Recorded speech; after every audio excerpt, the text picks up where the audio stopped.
Welcome back to my channel. কেমন আছো students?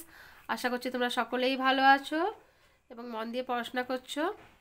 আজকে আমি ক্লাস 7-এর কয়েকটা প্রশ্ন নিয়ে এসেছি, 5 নম্বর এবং ওই 3 নম্বরে। তোমার এটাও আমাকে কমেন্ট করে জিজ্ঞাসা করা হয়েছে যে ম্যাম এগুলো যদি বলে দেন ভালো হয়, সামনে পরীক্ষা।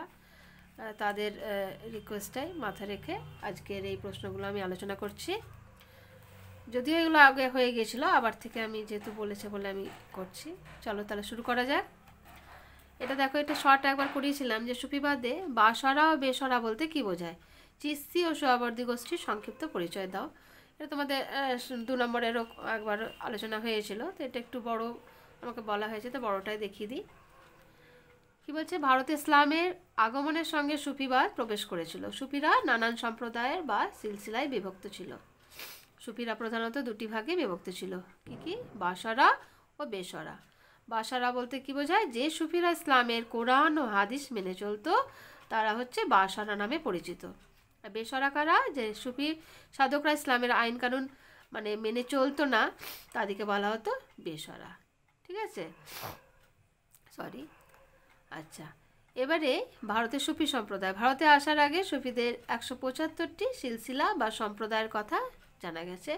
সম্রাট আকবরের সভাসদ আবুল ফাজল উল্লেখ করেছেন যে ভারতের সুফিদের 14টি সম্প্রদায় প্রবেশ করেছিল। এর মধ্যে উল্লেখযোগ্য ছিল চিস্তি সম্প্রদায় ও সোহরাওয়ার্দী। চিস্তি সম্প্রদায় কি ছিল না? চিস্তি সম্প্রদায়ের প্রতিষ্ঠাতা ছিলেন কে? খাজা মঈনুদ্দিন চিস্তি। তিনি 1192 খ্রিস্টাব্দে সিস্তান থেকে ভারতে এসেছিলেন। তার প্রধান কর্মকেন্দ্র ছিল কোথায়? আজমের। তার শিষ্যদের মধ্যে উল্লেখযোগ্য ছিলেন কুতুবউদ্দিন বখতিয়ার কাকি, হামিদউদ্দিন এবং শেখ ফরিদ বা বাবা ফরিদ। কুতুবউদ্দিন বখতিয়ার কাকি দিল্লিতে দরগা প্রতিষ্ঠা করেছিলেন। সুলতান কুতুবউদ্দিন আইবক এই সুফি সাধকদের স্মৃতি রক্ষার্থে দিল্লিতে কুতুব মিনারও নির্মাণ করেছিলেন। চিস্তি সম্প্রদায়ের সবচেয়ে জনপ্রিয় সুফি সাধক ছিলেন নিজামুদ্দিন আউলিয়া। তার জীবনকালে দিল্লি সিংহাসনের 7 জন সুলতান অধিষ্ঠান করলেও তিনি কিন্তু একবারও দরবারে যাননি। সোহরাওয়ার্দী সম্প্রদায় প্রতিষ্ঠাতা ছিলেন কে? বদরুদ্দিন জাকারিয়া। এই সম্প্রদায়ের কার্যকলাপ বিস্তৃত ছিল মূলত পাঞ্জাব, মুলতান ও বাংলাদেশে। আর হামিদউদ্দিন নাগরী ছিলেন এই সম্প্রদায়ের উল্লেখযোগ্য সন্ত। এছাড়া ছিল কাদিরি, সত্তারি, নকশবন্দি, কালান্দার প্রভৃতি এসব সম্প্রদায়।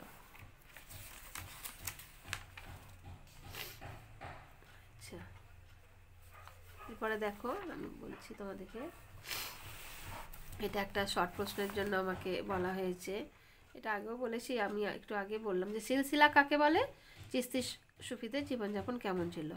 সিলসিলা যেটা এক্ষুনি বললাম, বড় প্রশ্ন ওখানে। সুফি সাধকগণ বিভিন্ন গোষ্ঠীতে বিভক্ত ছিলেন। ঠিক আছে,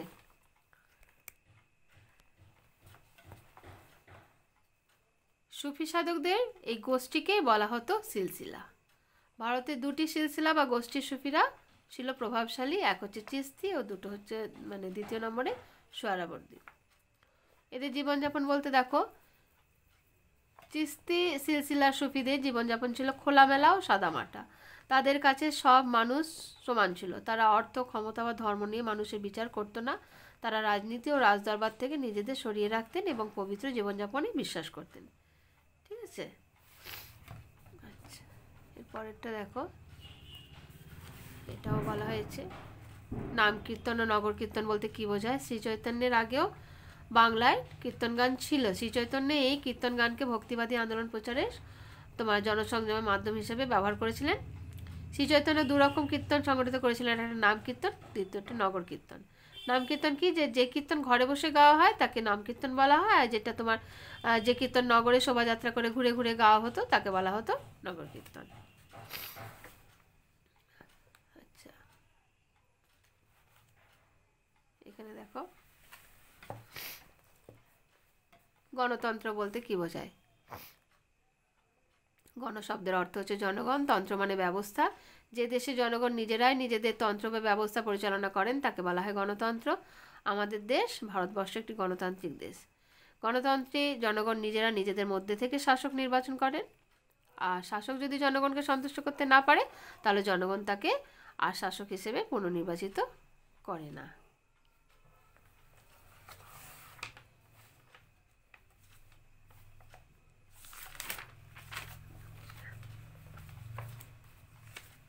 এখানে দেখো,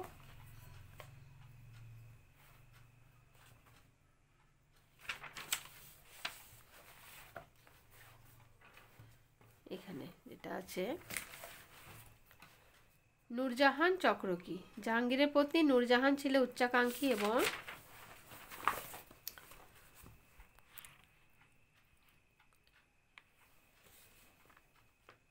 ক্ষমতা লিপ্সু। জাহাঙ্গীরের সঙ্গে বিবাহের পর তিনি মুঘল শাসন কার্য পরিচালনায় বিশেষ ভূমিকা নিয়েছিলেন।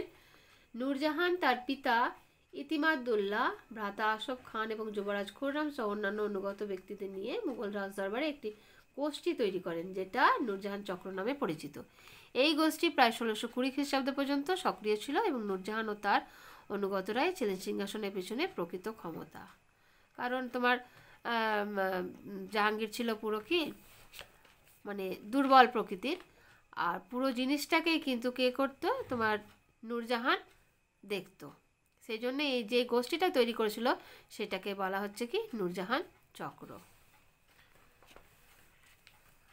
এখানে দেখো, এই প্রশ্নটা অনেক সময় আসে এবং তোমরা যেটা জানতেও চেয়েছো এই ছোটো ছোটো প্রশ্নগুলো। আবার ওয়াতান বলতে কি বোঝায়? ওয়াতান শব্দের মানেই হচ্ছে গিয়ে নিজের ভিটে বা এলাকা বা স্বদেশ। সাধারণ মানুষের কাছে নিজের ভিটে বা এলাকা ছিল ওয়াতান।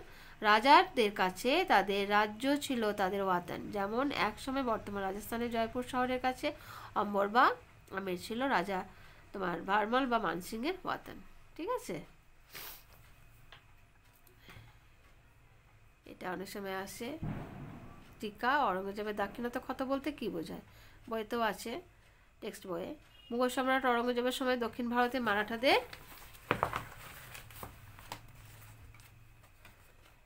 ক্ষমতা অনেক বেড়ে গিয়েছিল। অরঙ্গজেব দক্ষিণ ভারত জয় করে বেশি রাজস্ব আদায় করতে ও মারাঠাদের দমন করতে চেয়েছিলেন। অরঙ্গজেব দক্ষিণ ভারতে বিজাপুর ও গোলকোন্ডা রাজ্য দখল করেছিলেন। অরঙ্গজেব মারাঠা সাম্রাজ্য দখল করতে গিয়ে কিন্তু তিনি ব্যর্থ হয়েছিলেন। অরঙ্গজেব দাক্ষিণাত্যে নিজের অধিকারে আনার জন্য সেখানে 25 বছর ধরে তোমার চেষ্টা করেছিল বা যুদ্ধ করেছিল, কিন্তু সফল তিনি হননি। একেই দাক্ষিণাত্য ক্ষত বলা হয়। 1707 খ্রিস্টাব্দে এই দাক্ষিণাত্যে কিন্তু তার মৃত্যু হয়েছিল। ঠিক আছে, তাহলে আজকে তোমরা এগুলো আপাতত করো। আবার যদি তোমাদের কোনো নতুন প্রশ্ন থেকে থাকে আমাকে কমেন্ট করবে, আমি অবশ্যই সেগুলোর উত্তর দেওয়ার চেষ্টা করব। তাহলে স্টুডেন্টস, আজকে এই পর্যন্তই রাখছি। ভালো থেকো তোমরা সকলে এবং মন দিয়ে পড়াশোনা করো।